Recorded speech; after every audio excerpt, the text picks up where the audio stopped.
ઓમ નમઃ શિવાય. મિત્રો આજે આપણે શિવ કવચનો પાઠ કરીશું. શિવ કવચના પાઠ વિશે એવું કહેવામાં આવે છે કે જે વ્યક્તિ નિત્ય શિવ કવચનો પાઠ કરે છે અથવા તો શિવ કવચને લખીને જો માદળિયાની અંદર પહેરે છે તો એ વ્યક્તિને ક્યારે પણ કોઈ પણ પ્રકારનો ભય રહેતો નથી અને તેનું આયુષ્ય પણ લાંબુ થાય છે. દરેક પ્રકારની દરિદ્રતા પણ દૂર થાય છે. તો મિત્રો, આ શિવ કવચનો જે પાઠ છે એ આપણે નિત્ય સાંભળવો જોઈએ. તો ચાલો આજે આપણે શિવ કવચનો પાઠ કરીશું. કોમેન્ટની અંદર જય સદાશિવ લખવાનું મિત્રો ભૂલશો નહીં. અને આ શિવ કવચનો પાઠ તમે સંપૂર્ણ જરૂરથી સાંભળજો. ઋષભ બોલ્યા, વિશ્વવ્યાપી એવા દેવાદિદેવ મહાદેવને વંદન કરીને મનુષ્યનું સર્વ રીતે રક્ષણ કરનાર આ કવચ હું કહું છું.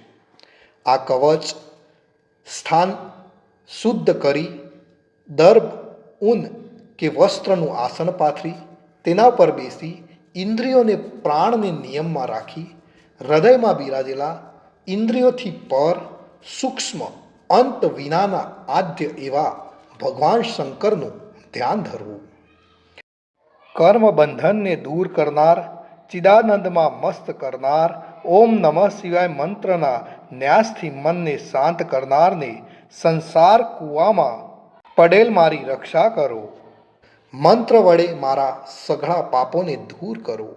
હે વિશ્વમૂર્તિ, જ્યોતિમય, આનંદધન, ચિદાત્મા, અણુથી પણ અણુ વિશાળ શક્તિવાળા એવા ભગવાન શંકર મારું રક્ષણ કરો.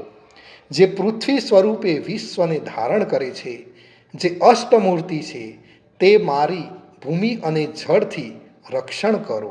જે કલ્પનાના અંતે સઘળા ભુવનોને બાળી લીલાઓ કરતા નૃત્ય કરે છે તેવા લાવાગ્નિથી, વાયુ આદિના ભયથી અને સંતાપોથી મારું રક્ષણ કરો. જળહરતી જ્યોતિને સુવર્ણ જેવી કાંતિવાળા વિદ્યા, વરદાન, અભય, ઠુકારને બાહુઓમાં ધારણ કરનાર ચતુર્મુખ તત્પુરુષ ત્રિનેત્ર એવા શિવજી મારું નિત્ય રક્ષણ કરો.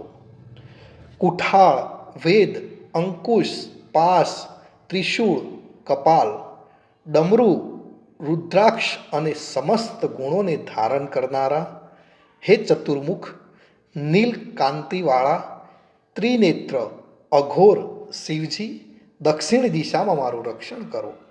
મોઘરો, ચંદ્ર, શંખ, સ્ફટિક જેવી શ્વેત ક્રાંતિવાળા વેદ, રુદ્રમાળ, વરદ, અભયને ધારણ કરનાર ચતુર્મુખ તુરંત પ્રકટ થનાર ત્રિનેત્ર શિવજી પશ્ચિમ દિશામાં મારું રક્ષણ કરો.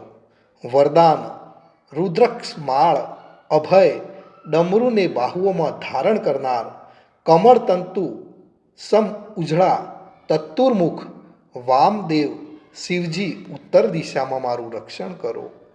વેદ, ઇષ્ટ, અભય, અંકુશ, પાશ, ડમરુ, કપાલ, ઢક્કા, રુદ્રાક્ષ માળા, ત્રિશૂલને ધારણ કરનારા પંચમુખ શિવજી ઊંચે રહેલા મારું રક્ષણ કરો. હે ચંદ્રમૌલી, હે નીલકંઠ, હે હેરંબાના મારા મસ્તકનું, ભાલ નેત્રનું, કપાળનું, નેત્રોનું, કાનોનું, ગાલનું, મુખનું, જીભનું અને કંઠનું, બાહુઓનું તેમજ ખભાનું, વૃક્ષ સ્થળનું, ઉદરનું, નાભીનું, કેડનું, સાંથળનું, ઘૂંટણનું, જાંઘનું અને ચરણો આદિનું રક્ષણ કરો. હે મહેશ્વર, દિવસના પહેલા પ્રહરમાં, વામનજી બીજા પ્રહરમાં, ત્રિલોચન ત્રીજા પ્રહરમાં, વૃષધ્વજ ચોથા પ્રહરમાં તેમજ હે શશી શેખર રાત્રિના પહેલા પ્રહરમાં, ગંગાધર બીજા પ્રહરમાં, ગૌરીપતિ રાત્રિ પૂરી થતા વખતે, મૃત્યુંજય સર્વકાળે મારું રક્ષણ કરો. ભગવાન શંકર ઘરમાં સ્થાણુ શંકર બહારથી, પશુપતિ ઉમરામાં, સદાશિવ ચારે બાજુથી, ભુવનેશ્વર ઉભેલા, પ્રથમ પતિ ચાલતા, વેદાંત જ્ઞાત બેઠેલા, અવિનાશી સુતેલ દશામાં તેમજ નીલકંઠ માર્ગમાં મારું રક્ષણ કરો. ત્રિપુરારી પર્વત ઉપર ઉદાર શક્તિ શંકર અરણ્યવાસથી, વીરભદ્ર શત્રુઓથી અને મહાભયથી મારું રક્ષણ કરો. ભગવાન મૃળ ફરસીની ધારથી આતતાઈઓને પાયદળ, અશ્વદળ, ગજદળ આદિ હજારો, લાખો, કરોડો અક્ષૌહિણી સેનાને હણી નાખો. ત્રિશૂળથી ચોરોને, અનુધનુષ્યથી સિંહ, રીંછ, વરુ આદિ હિંસક પ્રાણીઓને ત્રાસ આપો. ઉપરાંત મારા ખરાબ સ્વપ્નો, ખરાબ સુપનો, દરિદ્રતા, મનની દૃષ્ટતા, દુર્વ્યસન, અપયશ, ઉત્પાત, તાવ, ઝેર, ગ્રહોની પીડા, વ્યાધિ આદિનો તમે નાશ કરો. 1000 અક્ષરનો શિવજીનો મંત્ર.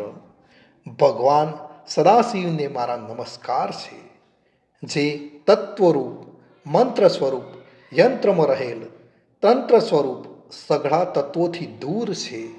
બ્રહ્મા રુદ્રના અવતાર, નીલકંઠવાળા, પાર્વતી દેવીના મનને હરનારને પ્રિય, ચંદ્ર સૂર્ય અગ્નિરૂપ નેત્રવાળા, ભસ્મ લગાડેલ, મણિયો જડિત મુકુટવાળા, માણેકનું આભૂષણ પહેરેલ, રૌદ્ર સ્વરૂપવાળા, દક્ષ યજ્ઞનો ધ્વંસ કરનાર, મહાકાળને ભેદનાર, ચક્રના અધિષ્ઠાતા, તત્વથી અતીત ગંગાજીને ધારણ કરનાર, દેવોના એવા દેવ, ઐશ્વર્ય, વીર્ય, યક્ષ, લક્ષ્મી, જ્ઞાન, વૈરાગ્યના આપ આશ્રયદાતા છો. વેદાંત જેમનો સાર છે, ધર્મ, અર્થ, મોક્ષ જેનું સાધન છે, તે કરોડો બ્રહ્માંડના નાયક છે. અનંત, વાસુકી, કર્કોટક, શંખ, કુલિંક, પદ્મ, મહાપદ્મ, નાગકુળને જેમના ભૂષણો છે, પ્રણવ સ્વરૂપ, ચિત્રરૂપી આકાશવાળા, આકાશ દિશાઓના સ્વરૂપવાળા, ગ્રહો નક્ષત્રરૂપી માળવાળા, બધી કળાઓના જાણકાર, નિષ્કલંક, બધા ભુવનોના એકમાત્ર કર્તા, એકમાત્ર રક્ષક, સંહારક છે. સકળ લોકના ગુરુ, એકમાત્ર સાક્ષી, ગૃહ જ્ઞાન વેદાંતના પારગામી, વરદાનદાતા, કલ્યાણ કરતા છો.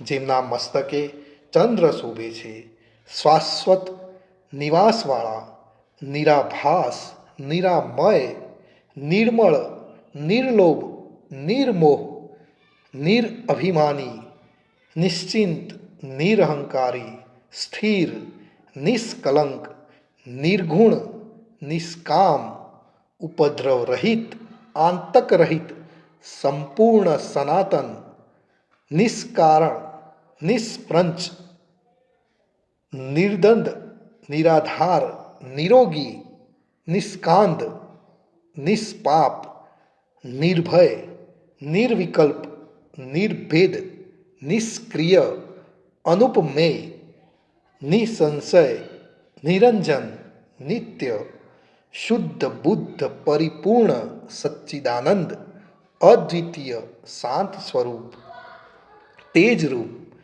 તેજોમય છો આપ. હે રુદ્ર, આપનો જય થાઓ, જય થાઓ.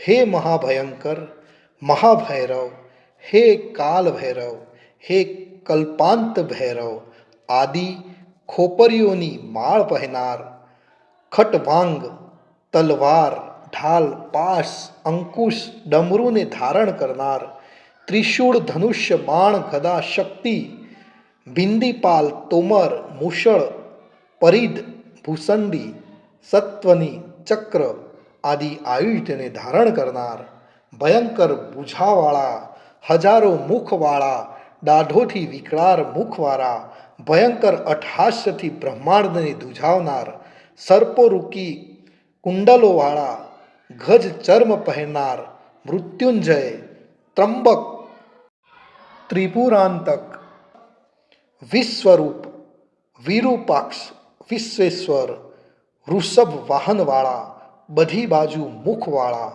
મારું ચારે બાજુઓથી રક્ષણ કરો. મહામૃત્યુ, આકસ્મિક મૃત્યુ, મહામૃત્યુના ભયને ભસ્મ કરો. ચોરના ભયનો નાશ કરો. ઝેરી સર્પના ભયને સમાવો. ચોરોને મારો, શત્રુઓને ઉખાડો. ત્રિશૂળથી છેદી નાખો, કુહાડીથી ચીરી નાખો, તલવારથી કાપી નાખો, ખટવાંગથી મારો, સાંબેલાથી કચરો, બાણોથી વીંધો. રાક્ષસોને ભય આપો, ભૂતોને નસાડી મૂકો. કુષ્માંડ, વેતાલ, મારચી, બ્રહ્મ રાક્ષસોને ત્રાસ આપો. હે શિવજી, મને નિર્ભય કરો, આશ્વાસન આપો, નરકના મહાભયથી ઉદ્ધાર કરો.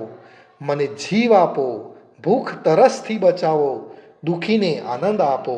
શિવ કવચથી મને ઢાંકી દો. હે મૃત્યુંજય, હે ત્રંબક, હે સદાશિવ, આપને મારા નમસ્કાર છે. મુનિ ઋષભે આગળ જણાવ્યું, મેં વરદાન આપનાર શિવ કવચને તમને કહ્યું છે. તે વિઘ્નોને દૂર કરનાર કોઈ મનુષ્યને રહસ્ય રૂપ છે.